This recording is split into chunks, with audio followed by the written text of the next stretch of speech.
హరే కృష్ణ. ఓం నమో భగవతే వాసుదేవాయ. ఓం నమో నారాయణాయ నమః. ఓం దీపజ్యోతి పరబ్రహ్మణే నమః. అభిమన్యుడు తక్కువ వయసులోనే మృతి చెందుతాడని శ్రీకృష్ణుడికి ముందే తెలుసా?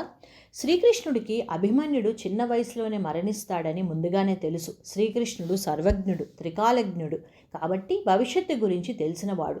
అభిమన్యుడు కారణజన్ముడు, పద్మవ్యూహ ఛేదనకై జన్మించినవాడు.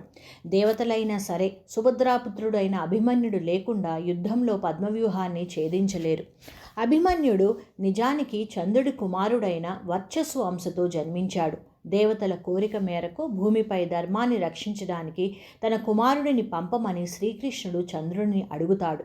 దానికి చంద్రుడు ఒక నిబంధన విధిస్తాడు. తన కుమారుడు భూమిపై కేవలం 16 ఏళ్లు మాత్రమే ఉండాలని, అన్యాయానికి వ్యతిరేకంగా పోరాడి వీరమరణం పొంది తిరిగి తన వద్దకు చేరుకోవాలని చంద్రుడు కోరుకుంటాడు.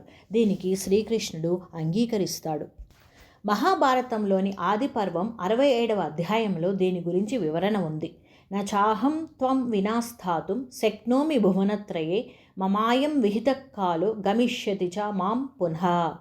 నేను నా కుమారుడు లేకుండా 3 లోకాల్లో ఎక్కడా ఉండలేను, కానీ ధర్మస్థాపన కోసం అతను వెళ్తున్నాడు. అయితే అతను తక్కువ కాలంలోనే తిరిగి నా వద్దకు రావాలి అని ఈ శ్లోకం అర్థం. శ్రీకృష్ణుడికి తెలిసిన ఎందుకు కాపాడలేదు? శ్రీకృష్ణుడు పరమాత్మ కావడంతో అభిమన్యుడు మరణం ఒక అనివార్యమైన విధి అని ఆయనకు తెలుసు. దానికి గల కారణాలు: చంద్రుడికి ఇచ్చిన మాట, వర్చస్సు భూమిపై ఉండాల్సింది కేవలం 16 ఏళ్లే. అన్యాయంపై క్రోధం, అభిమన్యుడు వంటి బాలుడిని కౌరవులు అధర్మంగా చంపడం ద్వారా పాండవుల్లో, ముఖ్యంగా అర్జునుడిలో కౌరవులను పూర్తిగా అంతం చేయాలనే కసి పెరుగుతుంది.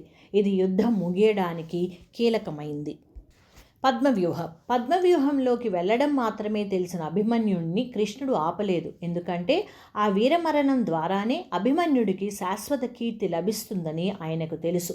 మహాభారతంలో శ్రీకృష్ణుడు అర్జునుడితో ఒక సందర్భంలో ఇలా అంటాడు: అభిమన్యుడు మరణించలేదు, అతను తన తండ్రి అయిన చంద్రుడి వద్దకు తిరిగి వెళ్ళాడు. వీరులైన వారు యుద్ధంలో మరణిస్తే వీరస్వర్గం పొందుతారు. సర్వే జనా సుఖినో భవంతు, లోకా సమస్తా సుఖినో భవంతు, శుభం భూయాత్. హరే కృష్ణ.